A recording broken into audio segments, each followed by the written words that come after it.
देखिए, ये बात तो तय है कि बांग्लादेश के अंदर जो कुछ भी चल रहा है वो कोई आज की पॉलिसी नहीं है।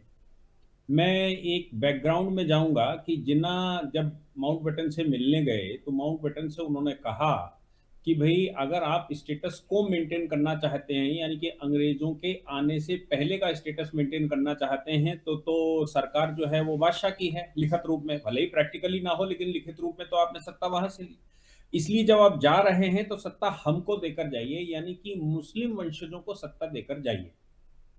जब माउंटबेटन का ये जवाब आया कि ये संभव नहीं है, क्योंकि यूएन पॉलिसी, जब यूएन में सिग्नेचर हो रहा था तब शर्त ये रखी गई कि पूरे विश्व से उपनिवेशवाद खत्म होगा तभी वर्ल्ड वार खत्म हो सकता है, अदरवाइज नहीं हो सकता। तो जो पॉलिटिकल बाइबल अथॉरिटी है वहां पर सत्ता ट्रांसफर करके आप लोग अपने अपने क्षेत्रों में आइए। इसलिए हम उसको ट्रांसफर ऑफ पावर एग्रीमेंट करते कहते हैं, और वो सारे संसार में यही था।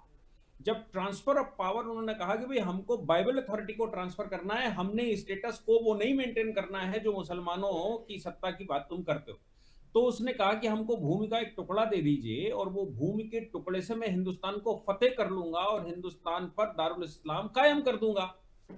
जिना उस बात से एग्री हो जाते हैं और तब पार्टीशन थ्योरी आती है। पार्टीशन थ्योरी आने के बाद जो ओरिजिनल पाकिस्तान है जहां से मुस्लिम लीग बनी थी वो तो ढाका था, यानी कि ईस्ट पाकिस्तान था। फिर वेस्ट पाकिस्तान में जो आबादी थी उसको सारा का सारा ईस्ट पाकिस्तान क्यों नहीं ले जाया गया, जब पार्टीशन में इधर से उधर डिस्टर्बेंस होना ही था, लोगों को ट्रांसफर भी होना था। लेकिन उनकी पॉलिसी ये थी कि हिंदुस्तान को दो तरफ से घेरा जाएगा, और दो तरफ से घेर कर हिंदुस्तान में भी उनकी पॉलिसी थी कि हिंदुस्तान में कुछ लोग रोके जाएंगे जो हिंदुस्तान में पुनः अपनी सत्ता को, मतलब डिस्टर्ब, यहाँ की सत्ता को डिस्टर्ब करके यहाँ स्थापित रहेंगे। फिर अवसर मिलते ही इंटरनल डिस्टर्बेंस होगा और ईस्ट पाकिस्तान वेस्ट पाकिस्तान दोनों की तरफ से जब हमला होगा तो हिंदुस्तान को फतेह किया जा सकता है और हिंदुस्तान पर शासन किया जा सकता है। ये जिन्ना की ओरिजिनल पॉलिसी है।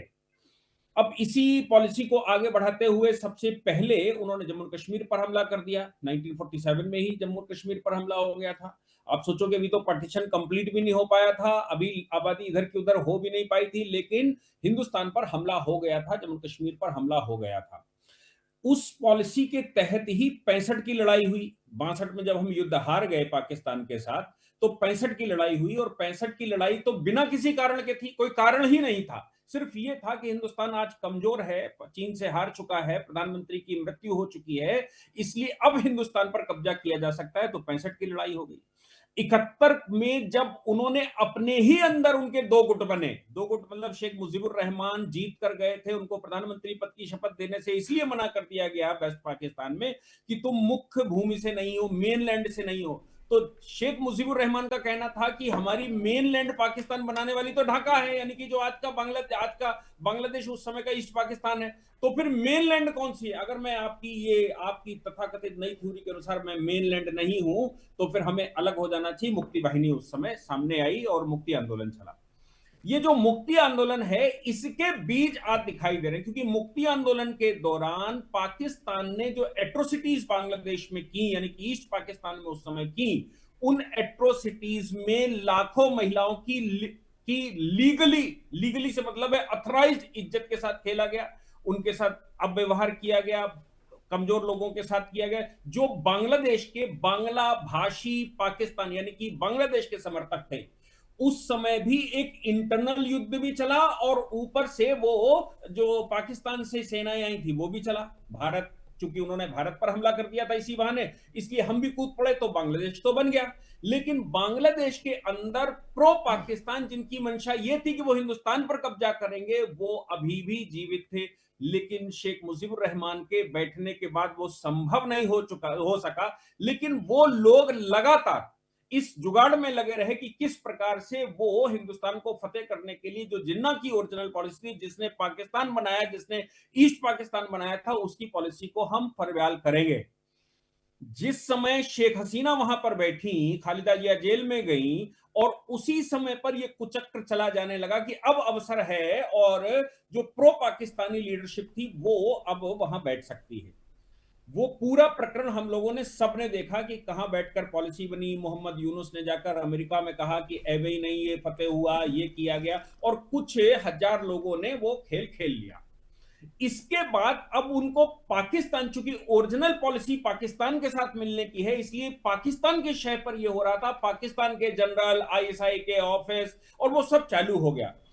पाकिस्तान लगातार इस प्रयास में है कि हिंदुस्तान को फतेह करेगा, वो मिटकर निस्ते नाबूद होते जा रहे हैं, लेकिन उनकी जो पॉलिसी है वो हिंदुस्तान को फतेह करने की है। और वो इसको सपोर्ट कहां से देते हैं कि प्रॉफिट मोहम्मद ने कहा था कि ठंडी ठंडी हवाएं हिंदुस्तान से आएंगी, और हिंदुस्तान पर जिस दिन कब्जा हो जाएगा, ऐसा लोग कहते हैं कि हिंदुस्तान पर जिस दिन कब्जा हो जाएगा उस दिन ये पता लगेगा कि इस्लाम वाकई में कायम हो गया है। हिंदुस्तान को फतेह करने की पॉलिसी को ही गजबाए हिंद कहा जाता है, और बिल्कुल। उसके लिए पाकिस्तान, ईस्ट पाकिस्तान, वेस्ट पाकिस्तान का निर्माण हुआ। इसलिए ईस्ट पाकिस्तान चूंकि 71 में थोड़ा सा डिस्टर्ब हो गया था, इसलिए वो बैक टू ओरिजिनल पॉलिसी आए। अब मोहम्मद यूनुस उनके चेहरे हैं। मोहम्मद यूनुस ने पहले तो, जब देखिए नेपाल में भी वैसे ही हुआ, लेकिन नेपाल ने तो तुरंत कह दिया कि हम तत्काल इसके चुनाव करवाएंगे जैसे ही ये सारी सिस्टम सही हो जाएगा। लेकिन बांग्लादेश ने 1.5 साल इस बात पर ले लिया। बांग्लादेश ने 1.5 साल इस बात का लिया कि तब तक वो खालिदा जिया या जो प्रो हिंदुस्तान है या जो बांग्लादेश के पक्ष में है, बांग्ला भाषी हैं, उनको तब तक वो खत्म कर लेंगे, और उनको खत्म करने के बाद वो वहां सत्ता पर बैठ जाएंगे।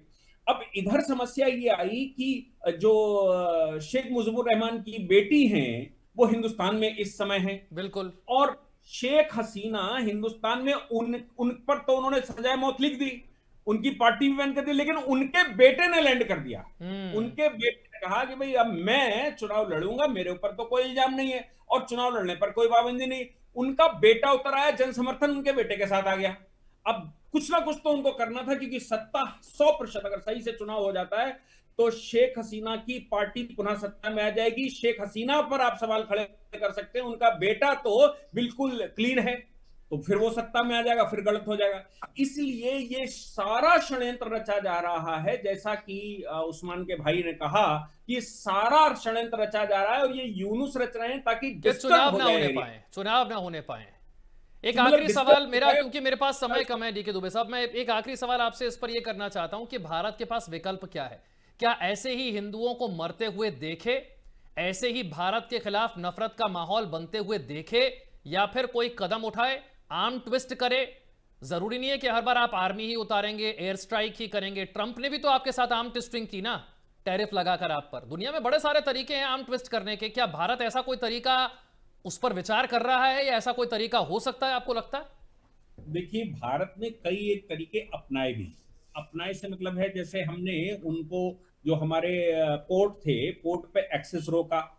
बिजली के मामले में जो उनके हमारे ऊपर, हमारे जो कर्जे उनके ऊपर थे हमारी कंपनियों के, उन कंपनियों ने तत्काल बिजली बंद करने की कोशिश करी।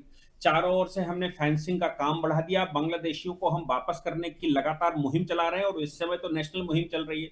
ऐसे बहुत सारे कदम भारत सरकार उठा रही है, लेकिन एक चीज, चूंकि वो बांग्लादेश यूएन का पार्ट है, और यूएनओ का पार्ट होने के नाते हमको बड़े संभल कर उस पर एक्शन लेना होता है। भारत सीधी सीधी इस समय तो बात कर रहा है, अभी 2 दिन 3 दिन पहले ही उनके उच्चायुक्त को बुलाकर, और सीधा हमारे सरकार ने उनसे कहा कि जो भारत विरोधी गतिविधियां वहां पर चल रही हैं, हमारे कॉन्सुलेट पर जो प्रदर्शन चल रहे हैं, या हमने अभी अभी उनके वीजा, जहां पर वीजा एप्लीकेशन होता था, वो भी सेंटर बंद कर दिया है।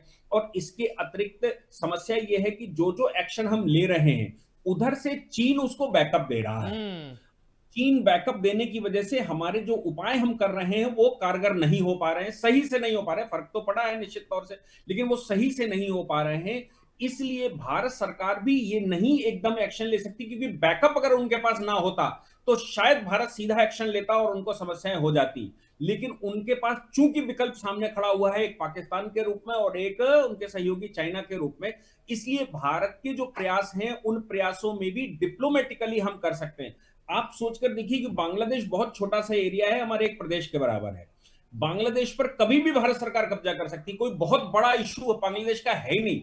लेकिन फिर भी इंटरनेशनल पर्सनालिटी होने के नाते भारत सरकार को स्टेप बाय स्टेप उस पर कदम रखना पड़ता है, और बहुत सोच समझकर काम करना पड़ता है। नो डाउट हम उन पर स्टेप ले रहे हैं, भारत सरकार उस पर एक्शन ले रही है, लेकिन उसके साथ इंटरनेशनल सिनेरियो बिल्कुल। और बांग्लादेश की जो स्थिति है वो भी ध्यान में रखनी ही पड़ती है।